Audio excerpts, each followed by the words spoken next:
Hi friends, welcome to our YouTube channel. ಇವತ್ತಿನ ನಿನ್ನ ಜೊತೆ ನನ್ನ ಕತೆ ಸೀರಿಯಲ್ ಏನಾಗಿದೆ ಅಂತ ನೋಡೋಣ ಬನ್ನಿ. ಸಂಚಿಕೆ ಶುರುವಿನಲ್ಲಿ ದೇವಯಾನಿ ಮತ್ತು ಅಶ್ವಿನಿ ಅವರು ಮಾತಾಡ್ತಿರ್ತಾರೆ. ಮೊದಲಿಗೆ ಅಶ್ವಿನಿ ಅವರು ಮಾತು ಸ್ಟಾರ್ಟ್ ಮಾಡ್ತಾರೆ. ಕೇಡಿಗಳಿಗೆ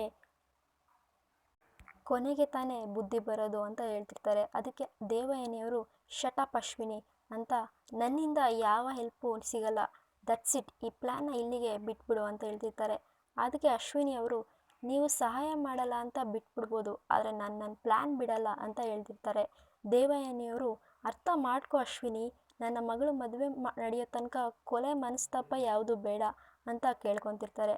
ಅಶ್ವಿನಿಯವರು, ಅಯ್ಯೋ, ನಾನು ಕೊಲೆ ಮಾಡಿಸ್ತೀನಿ ಅಂತ ಅಂತಿರೋದು ಆ ಭೂಮಿನ, ನಿನ್ನ ಮಗಳನ್ನಲ್ಲ, ಯಾಕೆ ಈ ರೀತಿ ಕನ್ಫ್ಯೂಸ್ ಆಗ್ತಿದ್ದೀರಾ, ಸುಮ್ಮನೆ ಒಂದು ಕೈ ಜೋಡಿಸಿ ಸಾಕು, ನಾನು ಕೆಲಸ ಮುಗಿಸ್ತೀನಿ ಅಂತ ಅಶ್ವಿನಿಯವರು ಹೇಳುವಾಗ ದೇವಯಾನಿಯವರು ಸಿಟ್ಟಾಗಿ, ಈ ಬುದ್ಧಿ ಇದೆಯಾ ನಿನಗೆ, ಮನೇಲಿ ಹೆಣ ಇಟ್ಕೊಂಡು ಯಾರಾದರೂ ಮದುವೆ ಮಾಡ್ತಾರಾ ಅಂತ ಹೇಳ್ತಿರ್ತಾರೆ.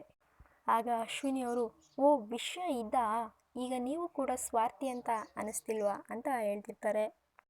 ಅದಕ್ಕೆ ದೇವಯಾನಿಯವರು, ಏ ಅಶ್ವಿನಿ, ಸರಿಯಾಗಿ ಕೇಳಿಸ್ಕೊ, ಅಪ್ಪಿ ತಪ್ಪಿ ಏನಾದರೂ ನನ್ನ ಮಗಳು ಮದುವೆ ನಿಲ್ಲೋ ಹಾಗೆ ಮಾಡಿದ್ರೆ ಅಂತ ಹೇಳೋಷ್ಟರಲ್ಲಿ ಅಶ್ವಿನಿಯವರು, ಮಾಡ್ತೀನಿ, ಆಗ ನನ್ನ ಮಗಳು ಜೀವನ ಹಿಂಗಾಯ್ತಲ್ಲ ಅಂತ ನೀವು ಅಳ್ತೀರ ಅಲ್ವಾ ಅಂತ ಹೇಳ್ತಿರ್ತಾರೆ. ಅದಕ್ಕೆ ದೇವಯಾನಿಯವರು ಜೋರಾಗಿ ನಕ್ಬಿಟ್ಟು, ದೇವಯಾನಿಯವರು, ನನ್ನನ್ನು ಎದುರಾಕೊಂಡ್ರೆ ನೀನು ಅಳೋ ಹಂಗಾಗುತ್ತಲ್ಲ, ಅದನ್ನು ನೋಡಿ ನಾನು ಖುಷಿ ಪಡ್ತೀನಲ್ಲ ಅಂತ ಹೇಳ್ತಿರ್ತಾರೆ. ಅದಕ್ಕೆ ಅಶ್ವಿನಿಯವರು, ಏನು ಹೇಳ್ತಿದ್ದೀರಾ ಅಂತ ಗಾಬರಿಯಾಗಿ ಹೇಳ್ತಾರೆ. ಅದಕ್ಕೆ ದೇವಯಾನಿ, ಹೇಳಲ್ಲ, ಮಾಡಿ ತೋರಿಸ್ತೀನಿ, ನೀನೇನಾದರೂ ಕಿತಾಪತಿ ಮಾಡಿದ್ರೆ ಇಲ್ಲಿ ನಡೆಯೋದು ಭೂಮಿ ಅಂತ್ಯಸ್ಕಾರ ಅಲ್ಲ, ನಿನ್ನ ಅಂತ್ಯ ಸಂಸ್ಕಾರ ಅಂತ ಹೇಳ್ತಾರೆ. ಇಲ್ಲಿಗೆ ಈ ಸೀನ್ ಮುಗಿಯುತ್ತೆ. ಮುಂದಿನ ಸೀನ್ನಲ್ಲಿ ಸಂಗೀತ ಅವರು ಮತ್ತು ಮನೆಯವರೆಲ್ಲ ಮಾತಾಡ್ತಿರ್ತಾರೆ. ಮೊದಲಿಗೆ ಅಜ್ಜಿ ಮಾತು ಸ್ಟಾರ್ಟ್ ಮಾಡ್ತಾರೆ. ಅಜ್ಜಿಯವರು ಸಂಗೀತ ಹತ್ರ, ಸಂಗೀತ, ಅದೆಲ್ಲೋ ಹೋಗ್ಬೇಕು ಅಂತಿದೆಯಲ್ಲ, ಇನ್ನೂ ಇಲ್ಲೇ ಕೂತಿದ್ಯಾ ಅಂತ ಹೇಳ್ತಿರ್ತಾರೆ. ಸಂಗೀತ ಅವರು ಹೇಳ್ತಿರ್ತಾರೆ, ಅಮ್ಮ, ಪಕ್ಕದ ಮನೆ ಸರೋಜಾ ಆಂಟಿ ಮಗಳಿದ್ದಾರಲ್ಲ, ಅವ್ರ ಮಗಂದು ನಾಮಕರಣ ಅಂತೆ, ತುಂಬ ಫೋರ್ಸ್ ಮಾಡಿ ಪ್ರೀತಿಯಿಂದ ಕರೆದಿದ್ದಾರೆ, ಬರಲೇಬೇಕು ಅಂತ, ಅದಕ್ಕೆ ಹೋಗಬೇಕು, ಅಷ್ಟರಲ್ಲಿ ಹೂ ಕಟ್ಟಿ ದೇವ್ರ ಪೂಜೆ ಮಾಡಿದರೆ ಚೆನ್ನಾಗಿರುತ್ತಲ್ಲ ಅಂತ. ರೀ, ನೀನಿನ್ನೂ ಫೋನ್ ನೋಡ್ತಾ ಕೂತಿದ್ದೀರಾ, ಹೋಗಿ ರೆಡಿಯಾಗಿ ಅಂತ ಸಂಗೀತ ಅವರು ರಾಮ್ ಅವ್ರಿಗೆ ಹೇಳ್ತಿರ್ತಾರೆ. ಅದಕ್ಕೆ ರಾಮ್ ಅವರು, ಸಂಗೀತ, ನನಗೇನಮ್ಮ ಅಲ್ಲಿ ಕೆಲಸ, ನೀನು ಹೋಗ್ಬಿಟ್ಬಾ ಅಂತ ಹೇಳ್ತಿರ್ತಾರೆ. ಅದಕ್ಕೆ ಸಂಗೀತ ಅವರು, ನೋಡಮ್ಮ, ಅವ್ರು ಎಷ್ಟು ಪ್ರೀತಿಯಿಂದ ಕರೆದಿದ್ದಾರೆ ಗೊತ್ತಾ, ಯಾವಾಗಲೂ ಹೀಗೆ ಎಲ್ಲಿ ಕರೆದ್ರೂ ಬರಲ್ಲ ಅಂತ ಸಂಗೀತ ಅವರು ಹೇಳ್ತಿರ್ತಾರೆ. ಅದಕ್ಕೆ ರಾಮ್ ಅವರು, ತಾಳು, ಕೇಶವ ಫೋನ್ ಮಾಡ್ತಿದ್ದಾರೆ ಅಂತ ಹೇಳ್ತಾರೆ. ಹಲೋ ಕೇಶವ ಅಂತ ಹೇಳಿದಾಗ ಕೇಶವ ಅವರು, ಅಣ್ಣ ಹೇಗಿದ್ದೀಯಾ ಅಂತ ಹೇಳ್ತಾರೆ. ಅದಕ್ಕೆ ರಾಮ್ ಅವರು, ಕೇಶವ, ಎಲ್ಲರೂ ಚೆನ್ನಾಗಿದ್ದೀವಿ, ನೀನು ಹೇಗಿದ್ದೀಯಾ, ರಾಧಾ ಹೇಗಿದ್ದಾರೆ, ಅಮ್ಮ ಹೇಗಿದ್ದಾರೆ ಅಂತ ಕೇಳ್ತಿರ್ತಾರೆ. ಅದಕ್ಕೆ ಕೇಶವ ಅವರು, ಚೆನ್ನಾಗಿಲ್ಲ ಅಣ್ಣ ಅಂತ ಹೇಳ್ತಾರೆ. ಅದಕ್ಕೆ ರಾಮ್ ಅವರು, ಏನಾಯಿತು ಹುಷಾರಿಲ್ವೇನೋ ಅಂತ ಕೇಳ್ತಿರ್ತಾರೆ. ಅದಕ್ಕೆ ಕೇಶವ ಅವರು, ಏನಾಯಿತು ಅಂತ ಗೊತ್ತಿಲ್ಲ ಅಣ್ಣ ಅಂತ ಹೇಳ್ತಿರ್ತಾರೆ. ಕೇಶವ ಅವರು, ನೀನು ಮೊದಲು ಹೊರಟು ಊರಿಗೆ ಬಾರಣ್ಣ, ಯಾವಾಗಲೂ ಅಮ್ಮ ರಾಮ ಅಂತ ನಿನ್ನ ಹೆಸರನ್ನೇ ಕನ್ವರ್ಸ್ತಿದ್ದಾರೆ ಅಂತ ಹೇಳ್ತಿರ್ತಾರೆ.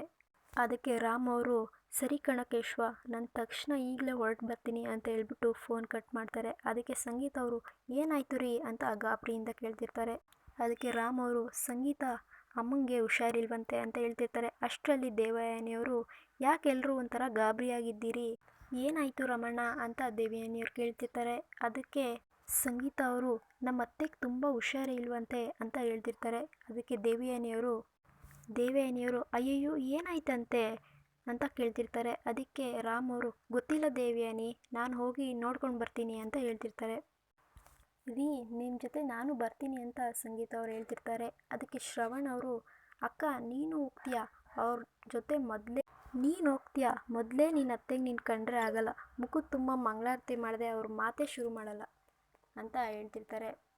ಅದಕ್ಕೆ ಸಂಗೀತ ಅವರು, ಹಾಗಂದರೆ ಅಂತ ಇಂಥ ಸಮಯದಲ್ಲಿ ನಾನು ಹೋಗಲಿಲ್ಲ ಅಂದರೆ ಹೇಗೋ ಶ್ರವಣ ಅಂತ ಹೇಳ್ತಿರ್ತಾರೆ. ಅದಕ್ಕೆ ಅಜ್ಜಿ, ಇಬ್ಬರೇ ಹೋಗ್ತೀರಾ, ಹುಷಾರಿಲ್ಲ ಅಂದಮೇಲೆ ಮಕ್ಕಳು ಮೊಮ್ಮಕ್ಕಳು ನೋಡೋ ಆಸೆ ಇರುತ್ತೆ ಅಂತ, ಅಜ್ಜಿ ತಂತೂ ಇಲ್ಲ, ಕಡೆ ಪಕ್ಷ ನಚ್ಚಿನೂ ಭೂಮಿನೂ ಕರ್ಕೊಂಡು ಹೋಗಿ ಅಂತ ಅಜ್ಜಿ ಹೇಳ್ತಿರ್ತಾರೆ. ಅದಕ್ಕೆ ಲಚ್ಚಿ, ಅಮ್ಮ, ಅಜ್ಜಿ ಹೇಳ್ತಿರೋದು ಕರೆಕ್ಟಾಗಿದೆ, ನಾವು ನಿಮ್ಮ ಜೊತೆ ಬರ್ತೀವಿ ಅಂತ ಹೇಳ್ತಿರ್ತಾರೆ. ಅದಕ್ಕೆ ದೇವಯಾನಿಯವರು, ಏನು ಹೇಳ್ತಿದ್ದೀರಾ ಎಲ್ಲರೂ, ನನಗೇನು ಅರ್ಥನೇ ಆಗ್ತಿಲ್ಲ, ನಚ್ಚಿದು ಮತ್ತು ಅಂಜುದು ಮದುವೆ ನಿಶ್ಚಯ ಆಗಿದೆ, ಇವತ್ತು ಸಂಜೆ ಲಗ್ನ ಪತ್ರಿಕೆ ಪೂಜೆ ಇಟ್ಕೊಂಡಿದ್ದೀವಿ, ಮರ್ತೋಯ್ತಾ ಎಲ್ಲರಿಗೂ? ನನಗೆ ಟೆನ್ಷನ್ ಆಗ್ತಿದೆ, ಏನು ಹೇಳ್ತಿದ್ದಾರೆ ಎಲ್ಲರೂ ಅಂತ ದೇವಿಯನಿಯರು ಕೇಳ್ತಿರ್ತಾರೆ.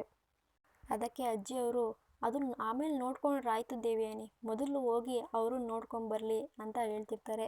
ಅದಕ್ಕೆ ದೇವಿಯನಿಯವರು ನನ್ನ ಮಾತಿನ ಅರ್ಥ ಅದಲ್ಲ, ಹತ್ರದಲ್ಲೇ ಮದುವೆ ಇಟ್ಕೊಂಡು ಎಲ್ಲರೂ ಅಲ್ಲಿ ಅಂತ ಹೇಳೋ ಅಷ್ಟರಲ್ಲಿ ಅದಕ್ಕೆ ಶ್ರವಣ್ ಅವರು, ಹೇಗಿದ್ರು ಅಜಿತ್ ಊರಲ್ಲಿಲ್ಲ, ಅವನಿಲ್ಲದೆ ಲಚ್ಚಿನೂ ಈ ಮದುವೆ ಮಾಡ್ಕೊಳಲ್ಲ ಅಂತ ಹೇಳ್ತಿರ್ತಾರೆ. ಅದಕ್ಕೆ ಲಚ್ಚಿ ಅವರು, ಖಂಡಿತ ಅಣ್ಣ ಬಂದಮೇಲೆ ನಾನು ತಾಳಿ ಕಟ್ಟೋದು ಅಂತ ಹೇಳ್ತಿರ್ತಾರೆ. ಅದಕ್ಕೆ ಅಜ್ಜಿಯವರು, ಎಲ್ಲ ಸಮಸ್ಯೆ ಮುಗಿಯೋ ತನಕನೂ ಮದುವೆನ ಸ್ವಲ್ಪ ದೂರ ಮುಂದಕ್ಕೆ ಹಾಕೋಣ, ಹುಡುಗಿನೂ ಈ ಮನೆಯವಳೆ, ಹುಡುಗನೂ ಈ ಮನೆಯವನೇ ಅಂದಮೇಲೆ ಯಾವ ಸಮಸ್ಯೆನೂ ಇಲ್ಲ ಅಂತ ಹೇಳ್ತಿರ್ತಾರೆ. ಅದಕ್ಕೆ ರಾಮ್ ಅವರು, ನಾನು ಮೊದಲಿಗೆ ಊರಿಗೆ ಹೋಗ್ಬಿಟ್ಟು ಅಮ್ಮನ ನೋಡ್ಕೊಂಬರ್ತೀನಿ, ಆಮೇಲೆ ಇದನ್ನು ತೀರ್ಮಾನ ಮಾಡೋಣ, ಮೊದಲಿಗೆ ಹೊರಡ್ತೀನಿ ಅಂತ ರಾಮ್ ಅವರು ಹೇಳ್ತಿರ್ತಾರೆ. ಅದಕ್ಕೆ ಅಂಜು ಅವರು, ಮಾಮ್ ನಾನು ಅವ್ರ ಜೊತೆಗೆ ಹೋಗ್ತೀನಿ ಅಂತ ಹೇಳ್ತಿರ್ತಾರೆ.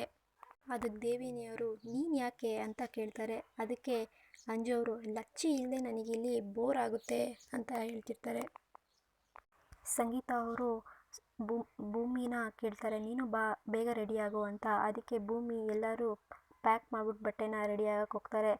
ಆದರೆ ಮನಸ್ವಿನಿಯವ್ರು ಮಾತ್ರ ಅಲ್ಲಿ ಕೇಳಿದಾಗ, ಬರಲ್ಲ, ನಾನು ವೈಷ್ಣೋದೇವಿಗೆ ಹರಕೆ ಕಟ್ಕೊಂಡಿದ್ದೀನಿ, ಗ್ಯಾಪಲ್ಲಿ ಹೋಗಿ ಬರ್ತೀನಿ ಅಂತ ಹೇಳ್ತಾರೆ. ಅಷ್ಟರಲ್ಲಿ ಎಲ್ಲರೂ ಹೋಗಿ ರೆಡಿಯಾಗ್ಬಿಟ್ಟು ಬರ್ತಾರೆ. ಇಲ್ಲಿಗೆ ಈ ಸಂಚಿಕೆ ಮುಗಿದಿದೆ ಫ್ರೆಂಡ್ಸ್. ಮುಂದಿನ ವಿಡಿಯೋದಲ್ಲಿ ಸಿಗೋಣ. ಅಲ್ಲಿವರೆಗೂ ಥ್ಯಾಂಕ್ಸ್ ಫಾರ್ ವಾಚಿಂಗ್. ಬಾಯ್.